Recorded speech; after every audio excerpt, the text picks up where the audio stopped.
शिष्य गुरु चरणों में जब सिर को झुकाता है, सब गाओ।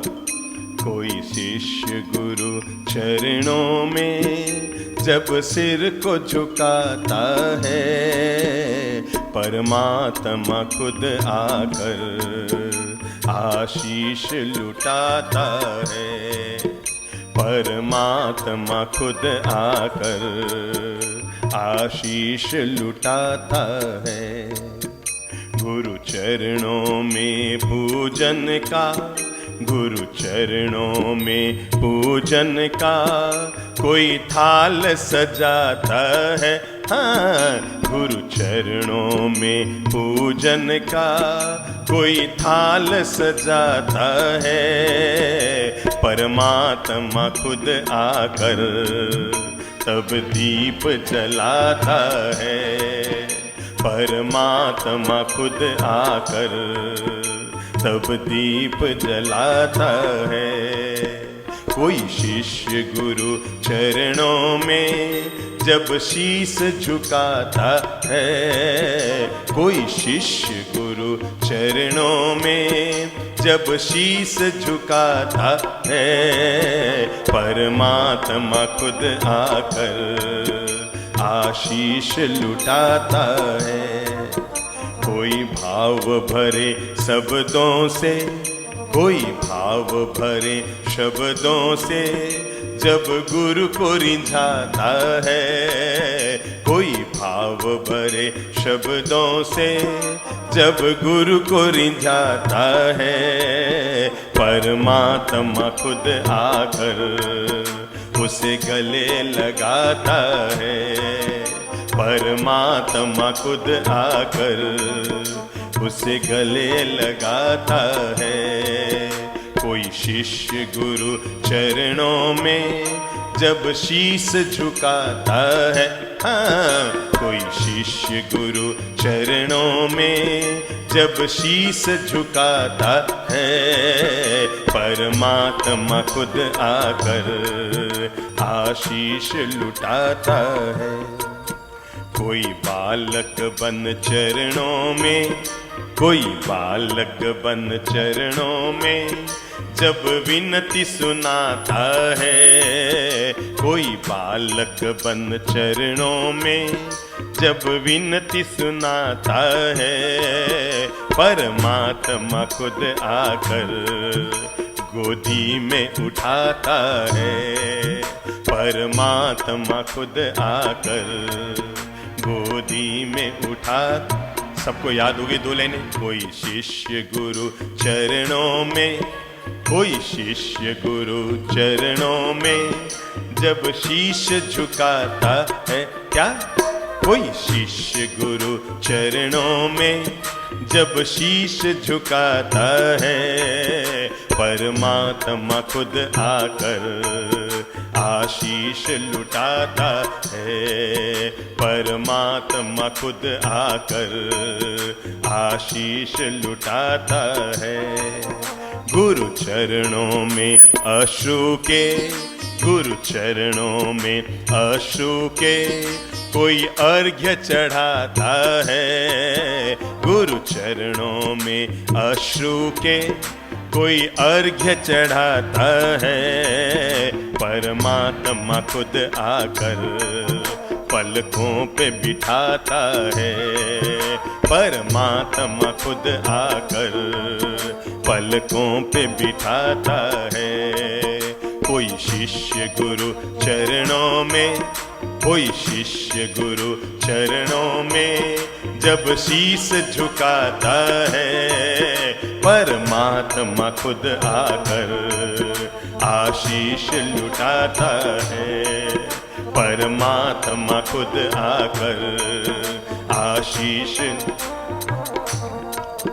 गुरु चरणों में श्रद्धा से, गुरु चरणों में श्रद्धा से कोई फूल चढ़ाता है। हाँ, गुरु चरणों में श्रद्धा से कोई फूल चढ़ाता है, परमात्मा खुद आकर वरदान लुटाता है। परमात्मा खुद आकर वरदान लुटाता है। कोई शिष्य गुरु चरणों में, कोई शिष्य गुरु चरणों में जब शीश झुकाता है, हाँ, कोई शिष्य गुरु चरणों में जब शीश झुकाता है, परमात्मा खुद आकर आशीष लुटाता है। परमात्मा खुद आकर पलकों पे बिठाता है, परमात्मा खुद आकर वरदान लुटाता है, परमात्मा खुद आकर आशीष लुटाता है। कोई शिष्य गुरु, बोलो, कोई शिष्य गुरु चरणों में जब शीश झुकाता है, हाँ, कोई शिष्य गुरु चरणों में जब शीश झुकाता है, तब परमात्मा खुद आकर आशीष लुटाता है, परमात्मा खुद आकर क्या? ओम गुरुवे नमः, ओम गुरुवे नमः, ओम गुरुवे नमः, ओम गुरुवे नमः, ओम गुरुवे नमः। चातुर्मास का शुभारंभ और गुरु पूर्णिमा का आज पावन पर्व है। शब्द ही इतना प्यारा है, गुरु पूर्णिमा, यानी गुरु पूर्णमा। क्या मतलब हुआ? गुरु पूर्णिमा का मतलब है जिंदगी में अगर किसी का कोई पूर्ण माह होती है, जिंदगी में सबसे ज्यादा किसी पर भरोसा किया जा सकता है तो आदमी का गुरु होता है। और तभी तो कहा जाता है पूरी दुनिया में जिसका जीवन में गुरु नहीं होता उसका जीवन कभी शुरू नहीं होता। जीवन को शुरू करने के लिए गुरु की जरूरत होती है। सच्चाई तो ये है, मां के पेट से जिसका निर्माण होता है उसका नाम शरीर होता है, पर गुरु के द्वारा जिसका निर्माण किया जाता है उसी का नाम एक महान जीवन होता है। दुनिया में चाहे जो कोई महापुरुष क्यों न रहे हों, पर हर महापुरुष के निर्माण में कहीं न कहीं उसके गुरु का हाथ रहा है। गुरु वो है जो जीवन के अंधकार को दूर करता है, गुरु वो है जो पत्थर में से प्रतिमा को पैदा करता है, गुरु वो है जो मिट्टी में से मंगल कलश को पैदा करता है, गुरु वो है जो हमारे जीवन को धन्य और पावन कर देता है। हर किसी व्यक्ति के जीवन में कभी न कभी किसी न किसी गुरु का सानिध्य रहा है। आदमी जब जन्मता है तो सबसे पहले उसकी माँ गुरु बनती है, जो अंगुली पकड़कर उसे जीवन में चलना सिखाती है। माँ वो गुरु बनती है जो उसे जीवन को जीना सिखाती है। और अगले चरण में आदमी का गुरु बनता है उसका अपना पिता, जो परम पिता परमेश्वर की भूमिका अदा करते हुए न केवल इंसान का संवाहक होता है, अपितु उसके सुख दुख का वाहक होकर उसके जीवन को ऊंचाइयों की तरफ कैसे ले जाया जा सके, पिता गुरु की भूमिका अदा करता है। और जिंदगी में तीसरा वो सदगुरु होता है जो हमारे जीवन को सामान्य जीवन से ऊपर उठाकर ऊंचाइयों की तरफ लेकर जाते हैं, उसी का नाम सदगुरु होता है। मैंने इसीलिए कहा हर आदमी के जीवन में कहीं ना कहीं गुरु की भूमिका जरूर होती है। गुरु हमारे जीवन का निर्माण करता है। मेरे भाई, गुरु हमारे भ्रम को दूर करता है, इसलिए ब्रह्मा है। क्या कहा मैंने? गुरु हमारे जीवन के भ्रम को दूर करता है, इसलिए ब्रह्मा है। गुरु हमारे जीवन की शंकाओं का समाधान करता है, इसलिए गुरु शंकर है। गुरु हमारे जीवन के विभ्रम को खत्म करता है, इसलिए गुरु विष्णु है। गुरु हमारे जीवन में लक्ष्य को हमें प्रदान करता है, इसलिए गुरु हमारे जीवन में लक्ष्मी है। गुरु हमें दुर्गति से दूर करता है, इसलिए गुरु दुर्गा है। और गुरु से ही जीवन शुरू होता है, इसलिए जीवन का मूल आधार हमारा गुरु है। आज जब हम गुरु पूर्णिमा के अवसर पर अपने अपने सदगुरु को वंदन कर रहे हैं, शीश झुकाकर वंदन कर रहे हैं, तो हम इस बात के साथ गुरुजनों के चरणों में वंदन करेंगे कि हे गुरुदेव, मैं पूरी कोशिश करूंगा जिन सिद्धांतों को आपने जिया और जिन सिद्धांतों को आपने मानव जाति को प्रदान किया। देखो मेरे भाई, केवल गुरु की पूजा करने से आदमी के जीवन का निर्माण नहीं होता। जीवन का निर्माण तब होता है जब गुरु के दिए गए संदेशों को आदमी जीवन में उतारता है। जब आदमी अपने जीवन में गुरु के संदेशों को जीवन में उतारता है, क्योंकि गुरु का तो जीवन ही पल प्रतिपल बोलता हुआ जीवन होता है। कहते हैं एक संत एक गुरु सुबह सुबह आहार के लिए निकले थे अपनी कुटिया से बाहर, और जब निकल कर वो नगर की तरफ पहुंचे थे, घर के बाहर जाकर उन्होंने आवाज दी, भिक्षाम देहि भिक्षाम देहि। अंदर पति पत्नी में झगड़ा चल रहा था, तनाव बना हुआ था, क्रोध और कषाय का वातावरण बना हुआ था, परस्पर दूरियां बनी हुई थी। तो गुस्से में उसकी पत्नी पोंछा लगा रही थी, और जैसे ही संत ने बाहर से कहा भिक्षाम देहि, महिला को लगा महाराज को भी अभी आना था, और गुस्से में तो आदमी को पता नहीं लगता ना कब क्या कर बैठता है, और महिला ने अपने हाथ में लिया हुआ पोंछा ही महाराज पर फेंक दिया, लो महाराज आज भिक्षा में यही ले जाओ। संत ने मुस्कुराते हुए महिला के द्वारा फेंके हुए पोंछे का स्वागत किया। ठीक है प्रभु जी, आज अगर भिक्षा में पोंछा मिला है तो आनंद है। गुस्से में भरी हुई महिला ने संत के हाथ और मुंह पर पोंछा फेंक दिया। संत पोंछा लेकर अपनी कुटिया में आ गए। ला करके उन्होंने पोंछे को 5-7 बार साबुन से रगड़ रगड़ कर धोया, पूरी तरह से उसको उजला बना दिया, उसका मैल खत्म कर दिया, बिल्कुल वो सफेद झक कपड़ा बन गया। तो उसके बाद संत ने उसी पोंछे में से धागे बाहर निकाले और धागों को जोड़ जोड़ कर बाती बनाई, और शाम को जब प्रभु जी की आरती कर रहे थे, पता नहीं रोज तो वो रुई की आरती किया करते थे, रोज तो वो मौली की बाती बनाया करते थे, आज पता नहीं संतों को क्या जचा, सो उन्होंने वही क्या पोंछे की जो बातियां थी उन्होंने वो ली और धुले हुए पोंछे की बातियों को दिए में सजाया, और वही शाम को जब परमात्मा की आरती कर रहे थे तो उन्होंने उससे आरती करनी शुरू की, और आरती पूरी करने के बाद उन्होंने प्रभु जी से प्रार्थना की, हे भगवान, जैसे ये पोंछे की बातियां जल करके जगमगा रही है, बस इतनी कृपा करना, जिस बहन ने मुझ पर पोंछा फेंका है उसका हृदय भी ऐसे ही जगमगाता रहे। जिसने मुझ पर पोंछा फेंका है उसका हृदय भी जगमगाता रहे। गुरु वो होता है कि उसके प्रति अगर किसी के द्वारा कोई अपमान भी कर दिया गया है, लेकिन वो अपमान को कभी अपमान के रूप में नहीं लेता, वो उसको भी सम्मान के रूप में स्वीकार कर लेता है। कहते हैं संत थे रज्जब, और रज्जब अपने गुरु के पास पहुंचे और जाकर कहा कि महाराज मैं संत बनना चाहता हूं, पर आप कहें तो मैं अपने परिजनों से आज्ञा लेकर आ जाऊं। महाराज ने कहा ठीक है, चला जा, पूछ के आ जा। और चलते चलते चलते चलते वो रज्जब अपने गांव में पहुंचे। परिवार वालों ने उसको समझाया तेरा माथा खराब है, ये गुरु महाराज लोग तो यूं ही समझाते रहते हैं, जीवन की बातें करते रहते हैं, तू तो शादी कर, टाबर होंगे, दुनिया बसा, तेरे जीवन को जी। और पता नहीं परिवार के बातों में अब तक जो वर्षों से वैराग्य में जी रहा था, अपने गुरु के पास घर आया और आकर परिवार की बातों में उलझ गया। शादी की तैयारी हो गई, घोड़ी पे बैठ गया, दुल्हा रवाना हो गया ससुराल के लिए, बारात निकल पड़ी, और जैसे ही ससुराल का तोरण बांधने वाला था और ससुराल के द्वार पर पहुंचा कि तभी वो संत पहुंच गए, और संत को देखते ही वो रज्जब चौंका, अरे महाराज। संत ने मुस्कुरा कर कहा, रज्जब तैं गज्जब किया। क्या कहा? रज्जब तैं गज्जब किया, सिर पे बांधा मोर। क्या बोला? रज्जब तैं गज्जब किया, सिर पे बांधा मोर, आया था हरि भजन को करे नरक की ठौर। अरे तू सोच तो सही कि तुम मुझे क्या कहकर निकला था और आज तुम कौन से मार्ग पे चला गया। गुरु का काम यही है, वक्त आने पर हथौड़ा मारना और मनुष्य की चेतना को जगाना। इसलिए तो अपन लोग बचपन से एक दोहा बोलते आए हैं, गुरु गोविंद दोनों खड़े, अरे काके लागू पाए, और बलिहारी गुरुदेव की जो गोविंद दियो। यह तन विष की बेल है, गुरु अमृत की खान, शीश कटे और गुरु मिले तब भी सस्ता जान। इतिहास की 2 महान कहानियां बताकर मैं आज का प्रवचन और जीवन की कुछ अच्छी बातें आप लोगों से अनुरोध करूंगा। और इतिहास की पहली महान कहानी है वो है छत्रपति शिवाजी की।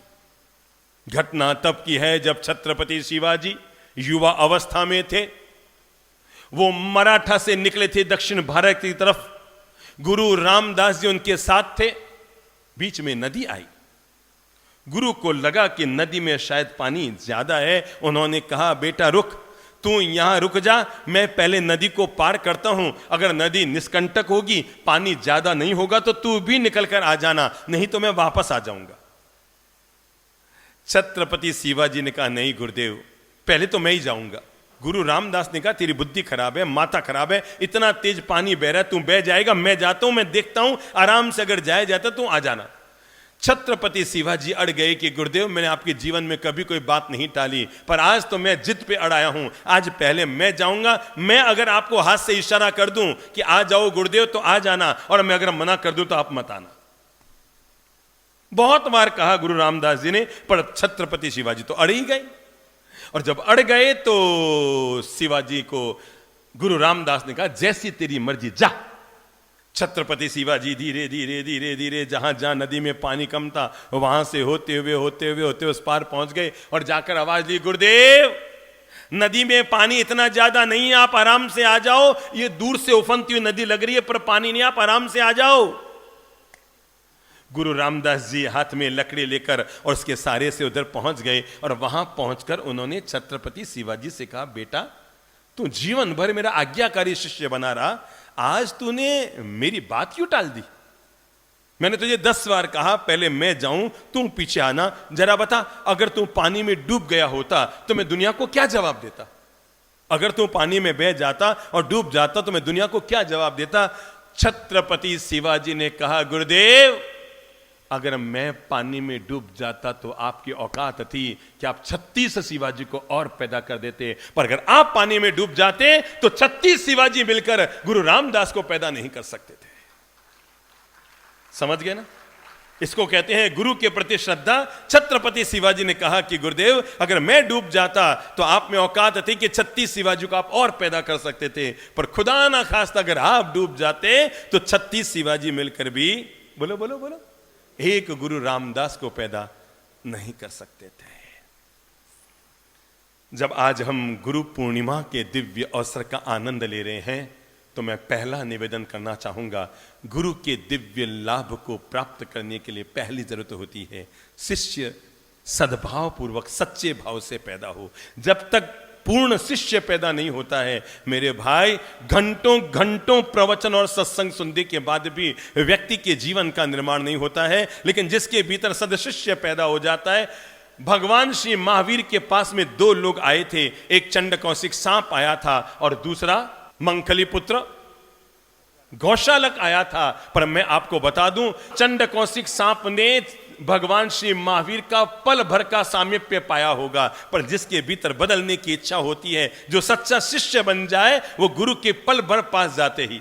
देखो यहां पर एक दिया जल रहा है, गुरु का काम क्या है? यहां पर एक दिया जल रहा है, एक बुझा हुआ दिया पास में आया, गुरु के संपर्क में आया, जल गया, आगे बढ़ गया। पर जरा कल्पना करो, जिस दिए में तेल ही नहीं है, गुरु कितना भी लग जाए, क्या उस दिए को कभी जला पाएगा? जिसमें न तेल है न घी है, क्या वो उस दिए को कभी जला पाएगा?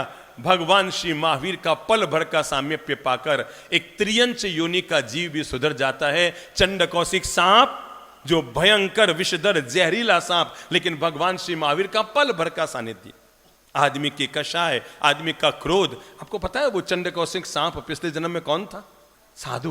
क्या आप कभी कल्पना कर सकते हैं किसी संत के लिए कि वो मर करके, जिसने जीवन भर तपस्या की हो, जीवन भर आराधना की हो, जीवन भर प्रभु की भक्ति की हो और मासख्यमण जैसी तपस्याएं की हो, क्या वो संत मरकर भी सांप बन सकता है? पर मैं आपको बता दूं, जब जीवन में कषाय का उदय होता है, जब जीवन में क्रोध का उदय होता है, इसलिए गुरु हमें जीवन का पहला मार्ग देते हैं, जीवन को कभी भी क्रोध से मत जियो, जीवन को जब भी जीना है तो बोध से जियो। जब व्यक्ति बोध से जीता है तो मुक्ति की ओर कदम बढ़ाता है, लेकिन जब व्यक्ति क्रोध में जीता है, कषाय में जीता है, तो नरक की ओर अपने कदम बढ़ाता है। कल्पना कीजिए, मासख्यमण का तपस्वी संत आहार के लिए बाहर निकले, शिष्य भी पीछे पीछे चल रहा था, और पता नहीं शिष्य को ऐसा लगा या दिखा कि गुरु के पांव के नीचे एक मेंढक का बच्चा आके मर गया। जब गुरु मासख्यमण का अपना आहार ले रहे थे तो शिष्य ने पीछे से टोका कि गुरुदेव, आपके पांव के नीचे आकर के एक मेंढक का बच्चा मर गया है, अच्छा होगा प्रायश्चित्त कर लो। मासख्यमण के तपस्वी संत ने कहा, मैं गुरु, तू मेरा शिष्य, तू मुझे बताने वाला कौन? भाई गुरु शिष्य को बताए वो तो जमता है, सास को लगता है मैं बहू को बताऊं कि तुझे क्या करना है, ये बहू मुझे बताने वाली कौन?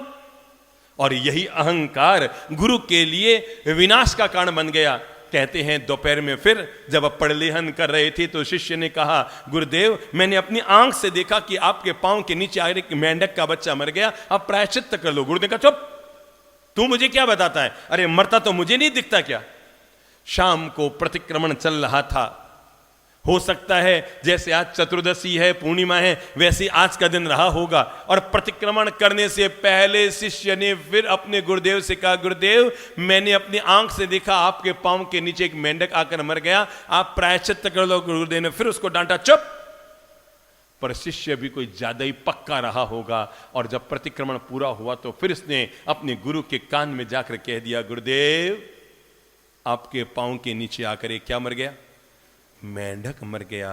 गुरु शिष्य के द्वारा बार बार कही जाने वाली बात को सहन न कर पाया, पास में पड़ा था डंडा, उठाया शिष्य को मारने के लिए, और जैसे ही मारने के लिए दौड़े, उपाश्रय थानक जो भी था वहां पर खंबे लगे हुए थे, चेला तो बाहर भग गया पर गुरु का शीश टकराया, खंबे से ब्रेन हैमरेज हो गया, प्राण निकल गए। मैं आपको बताता हूं, क्रोध और कषाय जब व्यक्ति के जीवन में गिर जाते हैं तो परिणाम स्वरूप वही संत मरकर चंड कौशिक सांप बन जाते हैं। लेकिन चंड कौशिक सांप बनने के बाद जब जीवन रूपांतरण की वेला आती है, भगवान महावीर का सामीप्य मिलता है। जरा सोचो तो सही, पल भर के लिए एक सांप को, इतने भयंकर विषधर सांप को पल भर का सामीप्य मिला, जिसके परिणाम स्वरूप चंड कौशिक बदलकर भद्र कौशिक बन गया।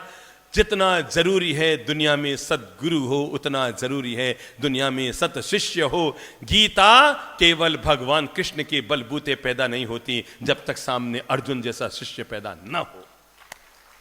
अर्जुन जैसा शिष्य होता है तो गीता पैदा होती है, और चंड कौशिक जैसा कोई भद्र परिणामी जीव होता है तो सांप की योनि में भी शावक बन जाता है। अरे मेरे भाई, गुरु का सामीप्य मिले तो सांप की योनि में भी कोई शावक बन जाता है, और गुरु का सामीप्य न मिले तो क्रोध और कषाय से घिरकर कोई शावक भी सांप की योनि में चला जाया करता है। गुरु का तो पहला काम होता है, गुरु पूर्णिमा के दिन तो क्या, जिंदगी के हर दिन गुरु का काम होता है, नंबर 1 हमारे ज्ञान को बढ़ाए। किसको बढ़ाए? ज्ञान को बढ़ाए। क्योंकि गुरु ही वो तत्व होता है जिसके पास जाने के बाद व्यक्ति के भीतर में सद्ज्ञान आता है। जिंदगी में सबसे ज्यादा विश्वसनीय कोई चीज होती है तो व्यक्ति का गुरु होता है। दुनिया भर के शास्त्र पढ़े हुए हैं, लेकिन अगर गुरु का सामीप्य न मिले, सानिध्य न मिले, तो शास्त्र वो काम नहीं करते जो पल भर का गुरु का सानिध्य काम कर लेता है। गुरु का दूसरा काम होता है हमें शील और सदाचार में जोड़े। आपने देखा होगा, मैंने तो जीवन में हजारों बार देखा है, जिन लोगों के गुटखा खाने की आदत पड़ जाती है, शराब पीने की आदत पड़ जाती है, तंबाकू चबाने की आदत पड़ जाती है, बेचारी की पत्नियां समझा कर हार जाती है। मैंने जीवन में ऐसे हजारों लोगों को देखा। हम जब अभी आ रहे थे नागपुर से यहां पर, मैंने गांव में देखा, उसकी पत्नी ने बताया, गुरुदेव मैं 2 साल तक पीहर में जाके बैठ गई, पर मेरे पति ने गुटखा खाना, सिगरेट पीना नहीं छोड़ा। पर मैं आपको क्या बताऊं गुरु का सानिध्य क्या होता है। हम उसके यहां पर केवल आधे घंटे रुके थे, और आधे घंटा बाद जब हम निकले तो जिस व्यक्ति की पत्नी 2 साल तक पीहर जाकर बैठ गई पर उसके जीवन से गुटखा और सिगरेट नहीं छूटी, उस व्यक्ति के आधे घंटा में सिगरेट भी छूट गई, गुटखा भी छूट गया, और तो और उसने रात्रि भोजन तक का त्याग कर दिया। एक गुरु का सानिध्य आदमी के जीवन को रूपांतरित करता है, क्योंकि गुरु को संयमी होता है। गुरु वो प्रोफेसर नहीं होता जो कुर्सी का काम करे। कुर्सी का काम क्या है? इधर से हलवा लिया, उधर में डाला, कुर्सी वापस साफ के साफ। गुरु तो वो ज्ञान की गंगा हुआ करता है जो खुद भी जीवन को निर्मलता और पवित्रता से जीता है और हमारे जीवन को भी निर्मलता और पवित्रता प्रदान करता है। गुरु के साथ हम जीवन के कौन कौन से सद्गुण जोड़ें? नंबर 1, प्रतिदिन अगर हमारे गुरु हमारे सामने हैं तो भी, और सामने नहीं है तो भी, पहला सत्कर्म जरूर करें, और वो है उनको प्रणाम जरूर करें।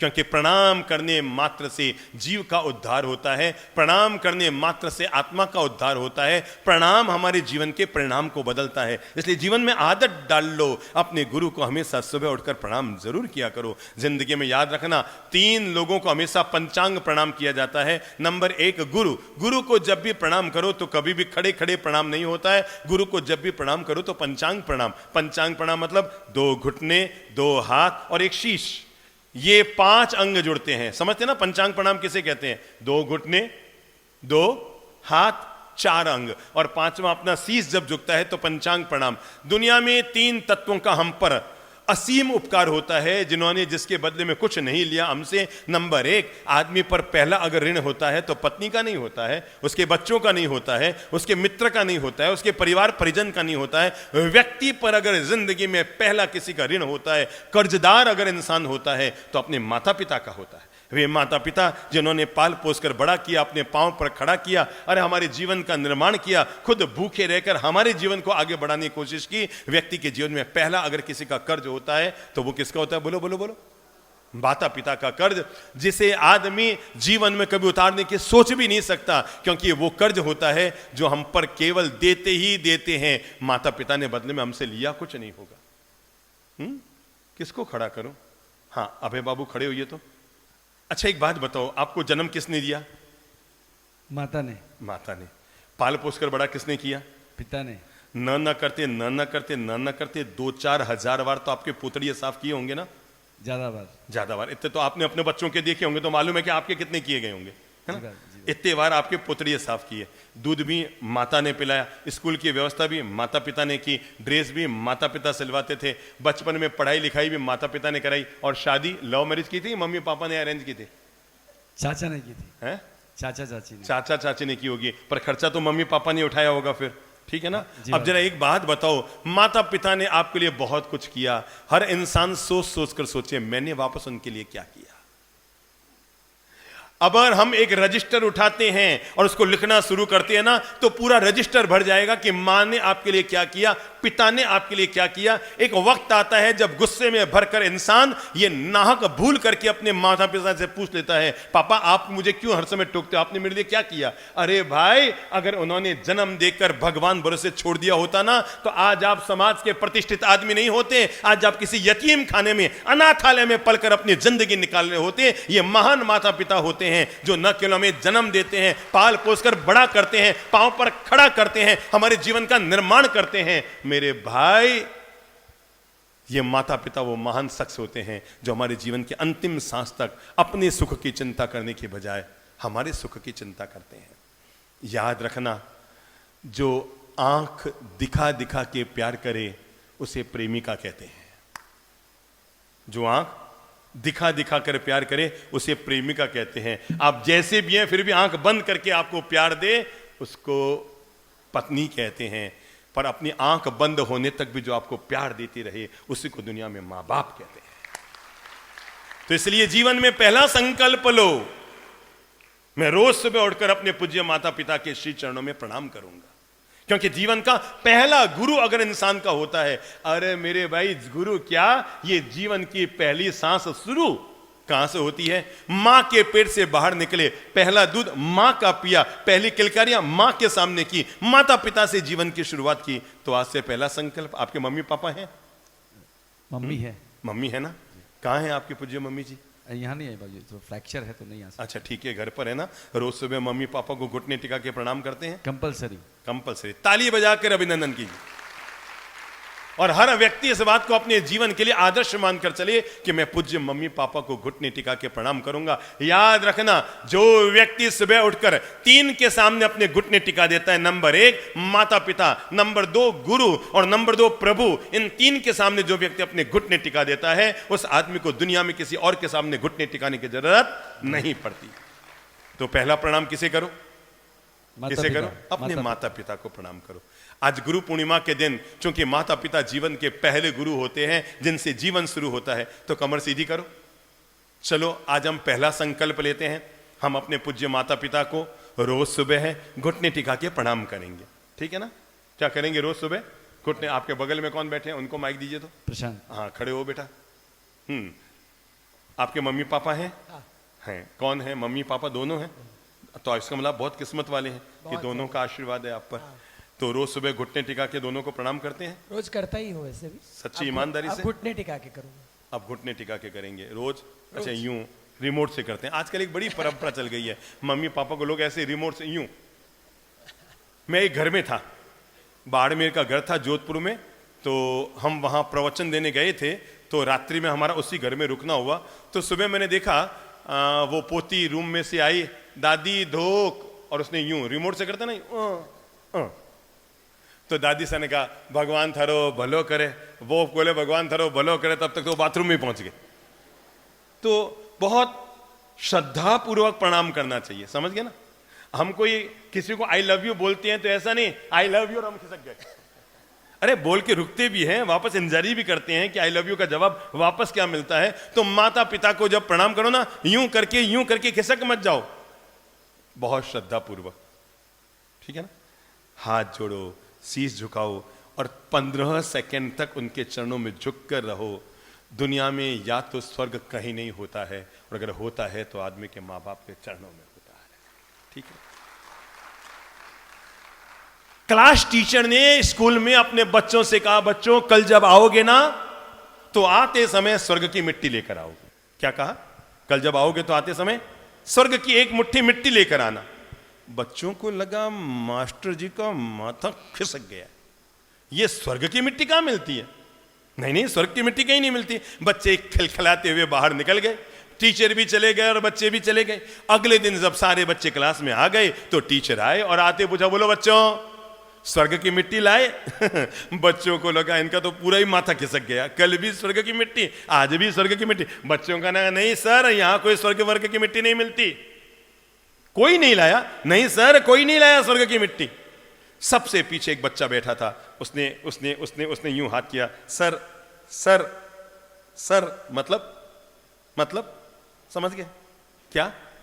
मैं लाया सर, मैं। तू स्वर्ग की मिट्टी लाया? इधर आ, किधर से लाया बता, है कहां से लाया स्वर्ग की मिट्टी? मैंने तो यही मजाक में कहा था, तू कहां से स्वर्ग की मिट्टी लाया? उसने कहा सर आज सुबह जब मैं स्कूल रवाना हो रहा था तो हमारे घर के संस्कार है, हमारे घर में ललित प्रभु जी, चंद्र प्रभु जी महाराज के जीवन की बातें चलती है, तो हमारे घर में नियम है कि हम रोज सुबह उठकर अपने पूज्य मम्मी पापा को घुटने टिका के प्रणाम करते हैं। सर जब मैं स्कूल के लिए रवाना हो रहा था ना तो मेरे प्रतिदिन का नियम है, मेरे मम्मी पापा घर के बाहर खड़े थे, मैं वहां गया और जाकर के मेरा बस्ता मेरे कमर में था सर, जूते मैंने पहन रखे थे सर, मैं रवाना हो रहा था सर, और मैंने कुछ नहीं किया, घुटने टिका के शीश नमा के अपनी माँ को प्रणाम किया और अपने पूज्य पिताजी को प्रणाम किया। सर जब मैं प्रणाम कर रहा था तो मुझे याद आया कि सर ने कल कहा था, टीचर ने कल कहा था, आते समय क्या लाना है, क्या लाना है, क्या लाना है, बोलो बोलो बोलो, स्वर्ग की मिट्टी लेकर आना है। सर जैसे ही मैंने शीश झुकाया उनके चरणों में और मुझे याद आ गया कि आपने कहा था स्वर्ग की मिट्टी लाना है, और जैसे ही मेरे दिमाग में ही आया कि स्वर्ग की मिट्टी लाना है कि मुझे ललित प्रभु महाराज की बात याद आ गई कि अगर स्वर्ग दुनिया में होता है तो माँ बाप के चरणों में होता है। सर मैंने कुछ नहीं किया, सर सर सर मैंने कुछ नहीं किया, जहां मेरे मम्मी पापा खड़े थे उनके पांव के नीचे की मिट्टी उठाकर लाया हूं। सर ये है मेरे स्वर्ग की मिट्टी, मानो तो मैं गंगा मां हूं और न मानो तो बहता पानी। ये स्वर्ग की मिट्टी है। और मैं चाहूंगा पहला गुरु इंसान का अगर जीवन में कोई होता है तो उसके माता पिता होते हैं। और आज से नियम बना लो, ये स्वर्ग की मिट्टी को रोज अपने माथे पे लगाएंगे, अगर वो दुनिया में है तब भी, और अगर दुनिया से चले गए तो तस्वीर तो है ना, तो वो देवलोक में बैठे बैठे भी आपके जीवन पे आशीर्वाद की दुआओं की दौलत आपको बरसाते रहेंगे। कौन कौन है यहाँ पर जिनके मम्मी पापा या दोनों में से कोई एक जीवित है? हाथ खड़ा करो। कौन कौन है, कौन कौन है? बहुत सुंदर। मैं चाहूंगा एक बार वो सभी लोग खड़े हो जाएं जिन्होंने हाथ खड़ा किया। हो सकता है आप में से कुछ किस्मत वाले हैं जिनके घर में मम्मी पापा दोनों हैं, ठीक है। हो सकता है थोड़ी सी किसी की किस्मत हिल गई तो दो में से एक है। पर आज हम चातुर्मास के शुभारंभ पर और गुरु पूर्णिमा के पर्व पर यह स्वीकार करते हुए कि माता पिता जीवन के पहले गुरु होते हैं, क्योंकि उन्हीं की कोख से हमारे जीवन की शुरुआत होती है। देखो भाई, हम मंदिर में जाकर मूर्ति की पूजा करते हैं, ये हमारी श्रद्धा धन्य है, पर मुझे एक बात बताओ, उस मूर्ति को किसने बनाया? क्या पारसनाथ जी की मूर्ति ने पारसनाथ जी ने बनाई? क्या महावीर स्वामी की मूर्ति ने महावीर स्वामी ने बनाई? क्या और किसी भगवान की मूर्ति ने भगवान ने बनाई? दुनिया में जितनी भी मूर्तियां हैं उन सबको हमने बनाया। हम उन प्रतिमाओं की तो पूजा करते हैं, हमने जिनको बनाया है, हम उन माँ बाप की पूजा क्यों नहीं करते हैं जिन्होंने हमें बनाया? अरे मैं कहूंगा, अगर आप ससुराल में आ गई है ना तो अपने सास ससुर भी माँ बाप हैं, पर आज से नियम ले लो, रोज सुबह उठकर घुटने टिका कर क्या करेंगे? अपने माता पिता को क्या करेंगे? मुंह से बोलो, पक्की बात, पक्की बात। हाथ जोड़ लो और सब अपने मुंह से बोलो, हम संकल्प लेते हैं रोज सुबह पूज्य मम्मी जी को, पूज्य पापा जी को घुटने टिका के प्रणाम करेंगे। पक्की बात?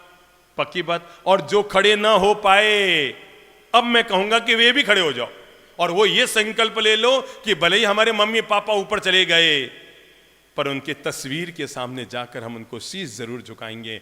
माता पिता के कर्ज को उतारने की कोई सोच तो नहीं सकता, पर हम उसे शीश भी न झुकाएं, ये तो हमारा फर्ज नहीं है ना। चलो सब लोग विराजो मन में इस संकल्प के साथ कि हम रोज सुबह अपने पूज्य मम्मी पापा जी को घुटने टिका के प्रणाम करेंगे। जीवन में जिसको दूसरा प्रणाम घुटने टिका के करना चाहिए वो हमारे गुरु होते हैं। जब भी गुरु मिले ना, ये मत समझो सड़क गीली है कि सड़क पर करूं कि ना करूं, चौराहे पर करूं कि ना करूं। मैं आपको बताऊं, एक महानुभाव का नाम लेकर, राजस्थान के एक बहुत बड़े आईएएस अधिकारी हुए रतन जी लाहौटी हैं, अभी भी हैं, जोधपुर के भी संभागीय आयुक्त रहे, देश के कई बड़े बड़े शहरों में कलेक्टर और संभागीय आयुक्त रहे। एक बार हम जोधपुर के सोस्ती गेट से जा रहे थे, बारिश का मौसम था, सड़क गीली थी बिल्कुल, और संयोग की बात वो उधर गाड़ी से निकल रहे थे, लाल बत्ती की गाड़ी, पुलिस की गाड़ी उनके साथ थी। जैसे उन्होंने हमको देखा, वो अपनी गाड़ी से नीचे उतरे, तो मैंने कहा खड़े खड़े ही प्रणाम कर लो। वहां पर थोड़ा जमीन गीली थी, तो उन्होंने कहा गुरुदेव पैंट तो घर जाकर वापस धुल जाएगी, पर आपको प्रणाम करने का जो पुण्य है मैं उससे कैसे वंचित रह सकता हूं। और उन्होंने सोचती गेट में है, उस समय वो जोधपुर के संभागीय आयुक्त कमिश्नर थे, और उन्होंने चलती सड़क पर, गीली सड़क पर घुटने टिका के प्रणाम किया। गुरुदेव पैंट तो धुल जाएगी, पर सौभाग्य से मुझे वंचित मत रखो। तो जब भी माता पिता को प्रणाम करो तो घुटने टिका के प्रणाम करो। मेरा दावा है जो व्यक्ति जिंदगी भर तक अपने माता पिता के सामने घुटने टिका के प्रणाम करता है, वो 90 साल का हो जाए उसके घुटने में कभी दर्द नहीं होता है, उसके आशीर्वाद की दौलत उसको मिलती है। नंबर 2, अगर घुटने टिका के प्रणाम करो तो अपने गुरुजनों को जब भी प्रणाम करो ना, तो घुटने टिका के प्रणाम करो। और नंबर 3, श्री प्रभु के द्वार पर मंदिर में जाके जब भी परमात्मा को दुख लगाओ तो घुटने टिका के शीश नमा के अपने दुख लगाओ। मेरे भाई, दुनिया में 4G का नेटवर्क चलता है मोबाइलों में, पर मैं आपको बता दूं ये 4G का नेटवर्क कई जगह काम करता है और कई जगह काम नहीं भी करता है। हम अभी आए ना इंदौर से रायपुर तक, तो मैं आपको बताऊं रास्ते में ऐसे 50-50 किलोमीटर का जंगल आया। हरदा से लेकर के बैतूल तक मुझे बताया गया गुरुदेव अब ये जो 70-80 किलोमीटर है, यहां पर किसी भी मोबाइल का कोई भी नेटवर्क नहीं रहता है, पूरा जंगलात है। हरदा से लेकर बैतूल के बीच में 70-80 किलोमीटर का जंगल है। तो उन्होंने कहा दुनिया के किसी भी मोबाइल का कोई भी नेटवर्क काम नहीं करता है यहां पर। मैंने कहा भाई चिंता मत करो, अपना नेटवर्क कभी फेल नहीं होता है। और अब मैं जो आपको 4G का नेटवर्क दे रहा हूं, उस नेटवर्क को अपने जीवन में जोड़कर रखना। भयंकर से भयंकर जंगल में जब मोबाइलों के नेटवर्क फेल हो जाए, तब भी ये नेटवर्क आपके जीवन का सहारा बनेगा। और हमारा जो 4G का नेटवर्क है, पहला जी है, मुंह से बोल लो माता जी। पहला जी कौन सा है? 4G। अंगुली में गिन लो, पहला जी कौन सा है? 4G है। मोबाइल में डाल रहा हूं मैं आपके 4G, जिंदगी के मोबाइल में 4G। और जिंदगी का पहला 4G का जी है, बोलो मुंह से, माता जी। और जब मैंने कहा पहला जी माता जी है, तो दूसरा पिताजी, और तीसरा जी है गुरु जी, और चौथा जी है प्रभु जी, जिसके साथ ये 4G का नेटवर्क है। दुनिया में कोई उसका बाल बांका नहीं कर सकता। भयंकर से भयंकर जंगल में आप चले जाना, पर जिसके पास ये 4G का नेटवर्क है, फिर से बोल लो, पहला जी। ये अब पता लग गया कि मां के जायो है ना, क्या नहीं, मारो जायो तो बोलने बता, साबित कर दिया आपने।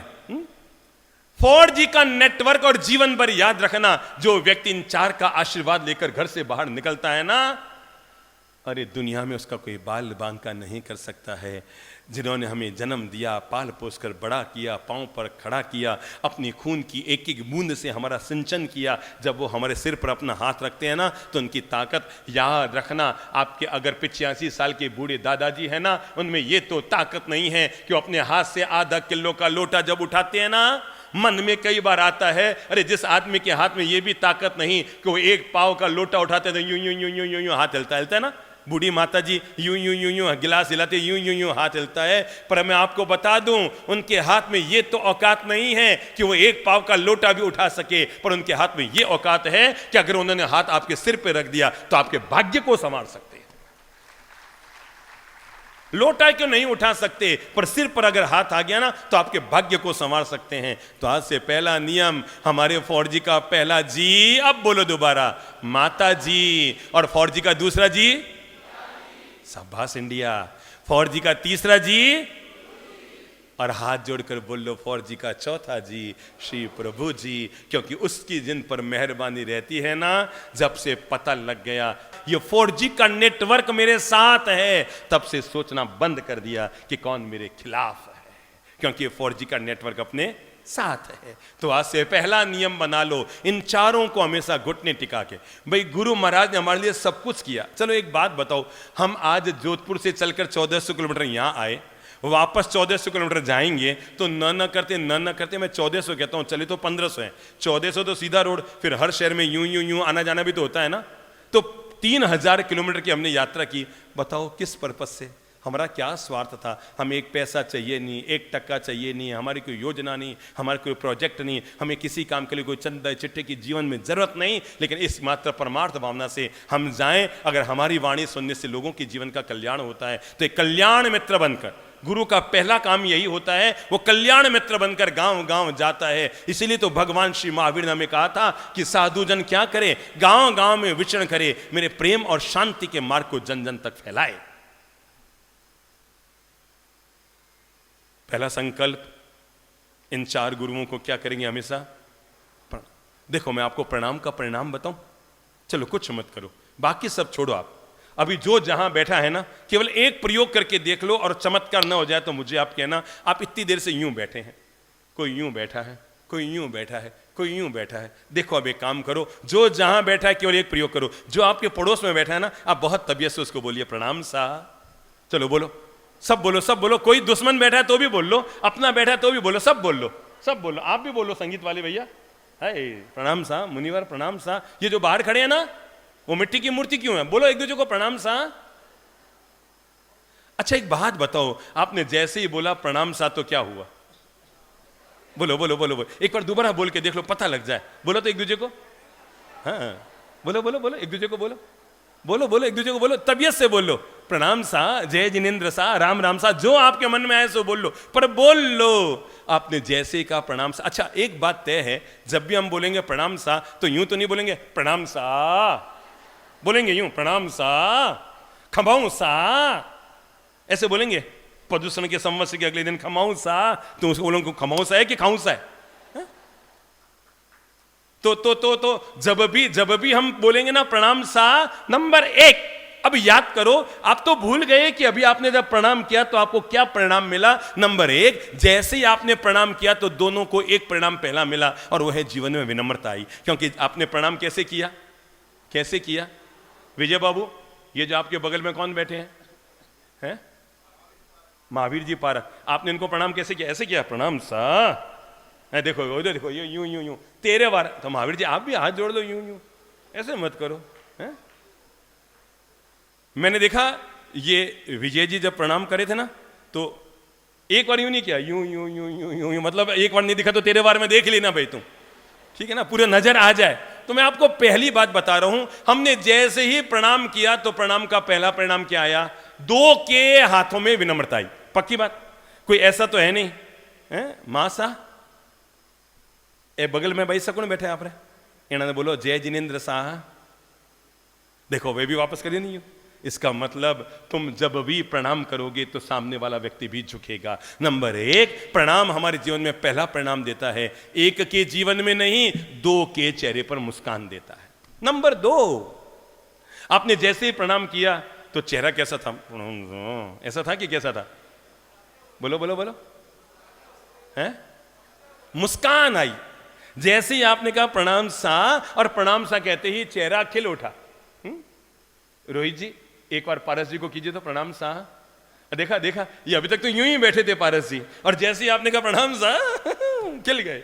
इसका मतलब यह है, प्रणाम दूसरा परिणाम देता है कि 2 के चेहरे पर मुस्कान लाता है। नंबर 3, जब भी हम प्रणाम करेंगे तो तीसरा परिणाम क्या आता है बताओ? आप जब भी किसी को समझ लो, रात को आपकी सासू मां से भिड़ंत हो गई। भिड़ंत का मतलब क्या कहते हैं? मतलब वो हो गई है, बहस हो गई, बोलचाल हो गई। क्या है? कुछ शब्द मारवाड़ी कितने मजेदार हैं। आप हिंदी में बोलेंगे अकस्मात दुर्घटना हो गई, इंग्लिश में बोलेंगे एक्सीडेंट हो गया, मारवाड़ी में बोलेंगे बचीड़ लाग गयो। तो बचीड़ में जो मजा है ना, वो एक्सीडेंट में नहीं है, इतना तो पक्की बात है। तो समझ लो रात्रा बहू और सासू मां में कहीं होगी भिड़ंत। थाने मतलब मालूम है भिड़ंत रो, हाँ रोज ही करो, मालूम क्यों नहीं होवेला। तो अगर भिड़ंत होगी, अब इस भिड़ंत की बात का समाधान क्या? सुबह सासू माँ भी उठी, बहू उठी वाके तो मैं भी मारा काम चला रहा हूं, कि अगर सासू मेरे बिना जी सकती तो मैं भी जी लूंगी। अब मैं आपको बताऊं, रात को बिगड़ी हुई बात के समाधान का सबसे पहला तरीका यही है कि जैसे ही, चूंकि रोज का नियम है क्या कि पांव छू के मम्मी जी को प्रणाम करना, अब नियम है तो भले गुस्सा है तो भी आंख के सरमा सर में जाके प्रणाम तो यूं करना ही पड़ेगा। और तय है जैसे ही आप प्रणाम करेंगे, ब्रिटानिया 50-50, आधा मामला तो वहीं खत्म हो जाएगा। अब आपको कोई फांसी पे थोड़ी लटकाएगी आपकी सासू माँ। आप जैसे ही जाकर, समझ लो रात को मम्मी जी भी थोड़े टेढ़े बोल गए और कम आप भी नहीं है, तो आपने भी वापस मतलब टिका दिया। अब आपस में बोलचाल हो गई। अब बोलचाल हो गई, सुबह दोनों के मुंह सूजे हुए हैं। हम लोग बड़े गजब के हैं, इडली फूलती नहीं, खमण फूलते नहीं, ढोकड़े फूलते नहीं, मुंह फुलाना तो आधा मिनट भी नहीं लगता है ना। मतलब इडली खमण ढोकड़े फुलाओ तो आधे कच्चे पके रह जाते हैं, पर मुंह अगर फुलाना हो, फुलाना है तो इडली फुलाओ भाई, खाने का मजा ही आएगा। मुंह फुलाने से क्या होगा? अब समझ लो रात को बात बिगड़ गई तो बिगड़ गई। पर प्रैक्टिकल जिंदगी में बिगड़ी हुई बात को जीने से घर में कभी स्वर्ग नहीं होता। अरे मेरे भाई, मैंने कई कोठियों में स्वर्ग नहीं नरक को पलते हुए देखा है, और मैंने कई कुटियाओं में स्वर्ग को पलते हुए देखा है। एक बात तय है, घर का स्वर्ग सुविधाओं में नहीं होता, आदमी की मन की दशाओं में होता है। तो समझ लो रात को बात बिगड़ गई। अब उस बात के समाधान का क्या तरीका?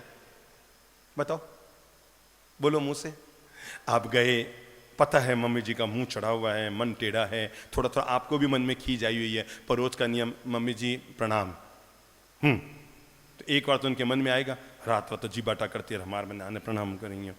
पर फिर भी मैं आपको बताऊं, आदमी कितना भी कठोर हो, पर कठोर पत्थर को भी तराश कर अगर प्रतिमा बनाया जा सकता है, तो आदमी के दिल को भी भगवान जैसा क्यों नहीं बनाया जा सकता। और तय है, वो गुस्से में कहे भले, पर मन से जरूर कहेगी भगवान थारो कहीं करे, कहीं करे, कहीं करे, कहीं करे, भलो करे। अरे मेरे भाई, 100 दिन बिना मन के कहेगी, पर एक दिन तो मन से भी कह देगी। तो आज से ये संस्कार डाल लो, इन 4 लोगों को हमेशा घुटने टिका के प्रणाम किया करो, क्योंकि प्रणाम का परिणाम हमेशा अच्छा आता है। और नंबर 1, हम जब भी प्रणाम करेंगे तो घुटने टिका के प्रणाम करेंगे। नंबर 2, ये जो मैंने कहे हैं नाम, इनकी सेवा शुश्रूषा में कभी कमी मत आने दो। रोज गुरुजनों की सेवा जरूर करो। 10 मिनट उनके पास में बैठकर उनका सानिध्य लेकर, धंधा करने के लिए पूरी जिंदगी है, व्यापार करने के लिए पूरी जिंदगी है, परिवार के साथ जीने के लिए पूरी जिंदगी है, पर अगर थोड़ी दिन के लिए गुरुजनों का सानिध्य मिला है तो उस कीमती वक्त का उपयोग करते हुए उनकी सेवा में बैठकर उनकी शुश्रूषा, उनका सत्संग किया करो। मेरे भाई, एक लाइन हमेशा याद रखना, पानी की एक बूंद यहां से गिरी, टपक, गिरा दो एक बार, उठाओ, हाथ उठाओ, अंजुली में पानी भरो और एक बूंद गिराओ, टपक। और पानी की बूंद जैसे ही गिरी और नीचे सांप मुंह खोलकर खड़ा था। अब जरा एक बात बताओ, पानी की बूंद का भविष्य क्या होगा? सोचो सोचो सोचो सोचो सोचो, पानी की बूंद का भविष्य क्या होगा? अमृत या जहर? सांप नीचे मुंह खोल के खड़ा था, पानी की एक बूंद गिरी और गिरते ही उसका भविष्य तय हो गया। इस पानी की बूंद का भविष्य जहर है। अब मैं आपको दूसरा उदाहरण देता हूं। आपने दोबारा पानी की एक बूंद गिराओ तो दोबारा गिरा लो, एक बार गिरा लो, बैठे बैठे बोर हो रहे हो, अगर पानी की बूंद टपक, और जैसे ही पानी की बूंद गिरी, सांप तो निकल गया, नीचे सीप आ गया। अब वो पानी की बूंद सीप के मुंह में चली गई। एक और बुद्धि लगाओ, उस पानी की बूंद का भविष्य क्या होगा? तो समझ में आ गई, महापुरुष गुरुजनों का सानिध्य तो सीप की तरह होता है। दुर्जन लोगों के साथ रहोगे तो जिंदगी में जहर बन जाएगा, क्योंकि सांप जैसे लोग चले गए। पर किसी सदगुरु का सामीप्य तो सीप की तरह होता है कि अगर सीप के मुंह में पानी की एक बूंद जाकर गिरी, तय है उसका भविष्य क्या होगा? मोती बन जाएगा। जो मैं तीसरी बात आपसे अनुरोध करना चाहूंगा वो है, जब गुरु पूर्णिमा के दिन हम तीसरा संकल्प लें। गुरुओं ने तो हमारे लिए बहुत कुछ किया, पर तीसरा काम करते हैं हम, और वो है गुरुजनों की आज्ञाओं को हमेशा शीश आंखों पर धारण करते हैं। क्या?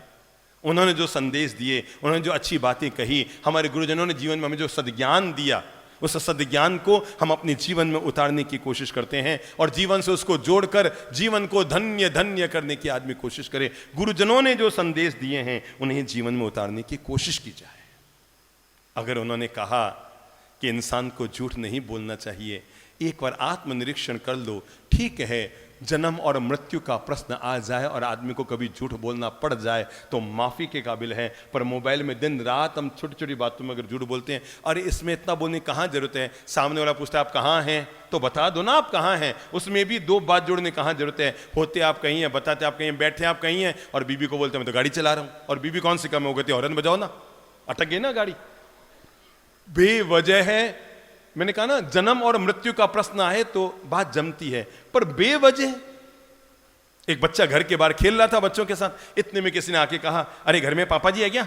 उसने कहा पता नहीं, मैं तो 2 घंटे से बाहर खेल रहा हूं, देख के बताता हूं। अंदर गया, देखा तो अंदर पापा जी को जाके कहा, वो बाहर में एक महानुभाव आए हैं, लाल शर्ट सफेद पैंट पहनी हुई है और सिर पे बाल नहीं है, हाथ में घड़ी पहने हुए, पूछ रहे हैं आपके बारे में। ओ वही रामलाल जी आए होंगे 30,000 रुपये लेने के लिए, जा बोल दे पापा जी नहीं है। बच्चा बाहर आया और बाहर आकर कहता है जी पापा जी कहते हैं कि कह दो घर में पापा जी। बच्चा अभी भी सच बोल रहा है। झूठ कौन बोल रहा है, बाप झूठ बोल रहा है। अगर आप चाहते हैं कि घर परिवार में अच्छे संस्कार रहें तो मैं इसके लिए कहना चाहूंगा, भूल चूक कर कभी बच्चे को मत कहो बेटा पापा को मत कहना, बेटा मम्मी को मत कहना। ठीक है, छोटी मोटी बात हो गई, आप उसके छोटी मोटी बात के कोई गलत परिणाम आएंगे तो भोग लेंगे, पर हम छोटी मोटी बात में झूठ बोलने की कोशिश नहीं करेंगे। और अंतिम बात जो मैं आपको कहूंगा वो है, गुरुजनों ने जो हमें ज्ञान दिया है उस ज्ञान को बांटने की भी कोशिश करो। क्या है, गुरुजनों ने, समझ लो आपके पास कोई 2 अच्छी किताब आई है, केवल अपने पास मत रखो, दूसरे को भी दो, उसे उपहार में दो। अच्छे विचार जितना आप दूसरों को बांटेंगे उतना जीवन का कल्याण होगा, और रुपये आप जितने बांटेंगे वो रुपये के रुपये बने रहेंगे। हमें जब भी कभी बांटना होता है ना, हम अपने प्रवचनों में रुपये सिक्के पैसे गौतम प्रसादी लड्डू पेड़े प्रभावना संग पूजा नहीं करते हैं। किसी की बहुत ज्यादा इच्छा हो गया मुझे बांटना, तो एक अच्छी किताब बांट दो मेरे भाई, ताकि आदमी के जीवन में उजाला दे सके। एक अच्छी किताब है। देश के संविधान के निर्माता अंबेडकर साहब कहा करते थे, अगर तुम्हारे पास 2 रुपये हैं तो 1 रुपये से रोटी खरीद कर अपना पेट भरो, पर बचे हुए 1 रुपये से एक अच्छी किताब खरीद कर अपने जीवन का निर्माण करो, क्योंकि एक अच्छी किताब हमारे जीवन का निर्माण करती है। अच्छी किताब हमारे जीवन की वो गुरु होती है जो रात को अंधेरे में भी 12 बज गए, आपकी नींद उचट गई, चिंता सवार है, एक अच्छी किताब को खोल लो, आपको लगेगा वो आपको गुरु की भूमिका अदा कर रही है। तो हर व्यक्ति को अपने जीवन में गुरुजनों के दिए हुए विचारों को एक दूसरे को बांटने की कोशिश जरूर करनी चाहिए। आप में कोई है जिसके जेब में 2 का सिक्का या 5 का सिक्का है कि 1 का सिक्का है? कौन है, हाथ खड़ा करो। है, हाँ चलो खड़े हो जाओ। हाँ बड़े साहब आप खड़े हो जाओ। 1 का 2 का, चलो आगे आ जाओ, जल्दी आओ, बस खत्म कर रहा हूं बात। आप अपना 1 सिक्का इनको दीजिए, हाँ इनको ही दीजिए। आप अपना सिक्का इनको दीजिए, फिर वापस आप अपना 1 सिक्का इनको दीजिए, फिर आप अपना सिक्का इनको दीजिए। हाँ हाँ हाँ हाँ देते रहो, न जा रहा है ना आ रहा है, फिर भी दिया जा रहा है। अच्छा मुझे एक बात बताओ, आप लोगों ने 15 बार इनको 2 का सिक्का दिया, 15 बार इनको 2 का सिक्का दिया, सिक्के कितने रहे वापस? वही एकता का होता, पक्की बात है ना। आपके बगल में जो भी बैठा है, आप एक प्रयोग करके देख सकते हो जिंदगी भर के लिए। आपके जेब में 2000 का नोट है और आपने सामने वाले को दिया, सामने वाले के जेब में 2000 का नोट है, उसने आपको दिया, दोनों के पास कितने रहे? 2 के 2000, 1 का 1 सिक्का ही रहा ना। पर आपके पास एक अच्छा विचार है। ये जो पौषद में 2 लोग बैठे हैं ना, दादाजी दोनों खड़े हो तो कुर्सी पर, हाँ दादाजी आप दोनों के पास सिक्का नहीं होगा, नहीं होगा ना, पक्की बात है। पर आप एक अपना अच्छा विचार इनको दो, तो आप एक अपना अच्छा विचार उनको दीजिए। कोई अच्छी बात आती है आपको, दीजिए उनको। क्या बोला आपने?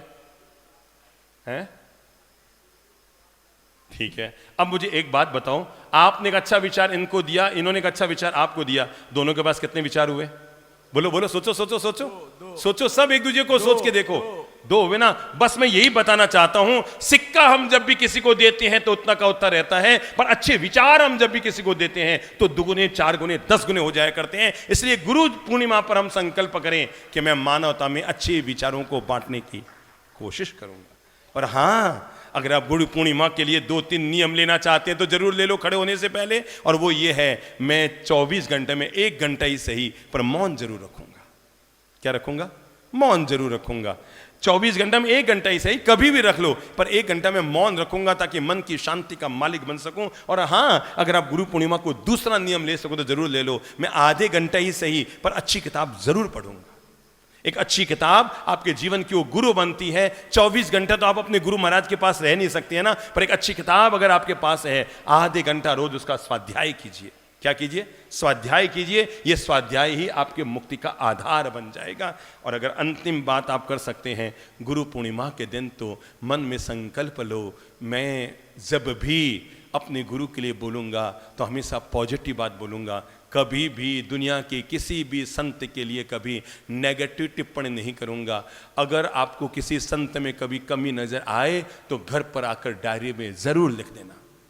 अगर आपको कभी भी किसी संत में कमी नजर आए तो घर पर आकर डायरी में लिख लेना और मन में संकल्प करना, मैं कभी संत बना तो इस कमजोरी को जीतूंगा, बजाय कि हम और दूसरे की। देखो लोग बड़े गजब के होते हैं, किसी अमीर आदमी को देखते हैं ना तो हमारा मन क्या करता है, किसी की रॉयल्स कार अगर हम देखते हैं, किसी की मर्सिडीज कार हम देखते हैं, किसी की बड़ी कोठी आलीशान बंगला हम देखते हैं, तो हमारा मन क्या कहता है, मैं भी ऐसा अमीर बन जाऊं। क्या? मैं भी ऐसा अमीर बन जाऊं। हम बड़े गजब के हैं, अमीर को देखते हैं तो मन करता है कि मैं भी अमीर बन जाऊं, पर किसी संत को देखते हैं तो मन नहीं करता कि मैं भी संत बन जाऊं, है ना। मैं यही अनुरोध कर रहा हूं, अंतिम निर्णय जीवन का ले लो, जीवन के लिए हाथ जोड़कर संकल्प कर लो, मैं जिंदगी में कभी भी किसी संत के लिए अपने द्वारा नेगेटिव शब्द का इस्तेमाल नहीं करूंगा। कौन कैसा है जिसकी करनी पार उतरनी, मैं बेवजह कर्मों का बंधन करके अपने मन की और कषायों से अपने मन को नहीं घेरूंगा। मन में संकल्प कर लो, मैं कभी भी किसी भी संत के लिए नेगेटिव शब्द, टिप्पणी मूलक शब्द, आलोचना के शब्द अपने मुंह से नहीं कहूँगा। मैं जब भी कहूँगा गुरुजनों के लिए, संत के लिए, ईश्वरीय तत्व के लिए अपने द्वारा हमेशा पॉजिटिव और सकारात्मक शब्दों का इस्तेमाल करूँगा। पलकें झुकाएं 7 बार, पहले गुरु पद की वंदना। ओम गुरुवे नमः। सभी बोलिए ओम गुरुवे नमः।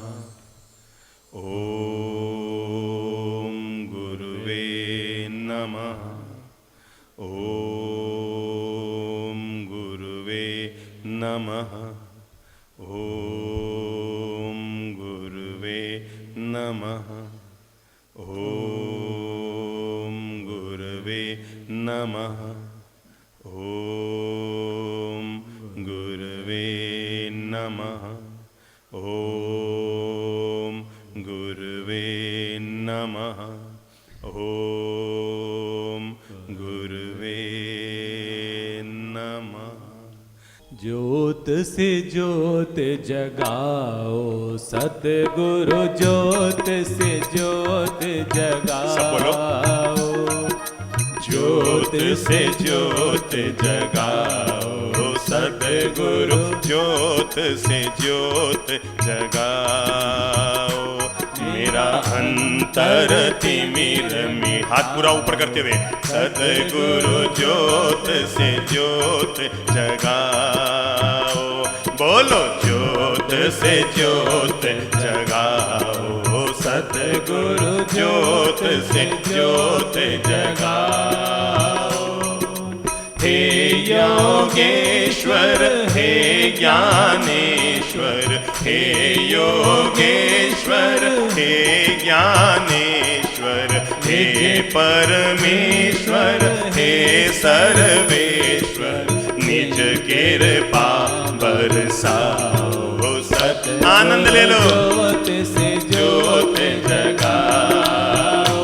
बोलो ज्योत से ज्योत जगाओ सतगुरु, ज्योत से ज्योत जगाओ। मोरा अंतर तिमिर मिटाओ सतगुरु, ज्योत से ज्योत जगाओ।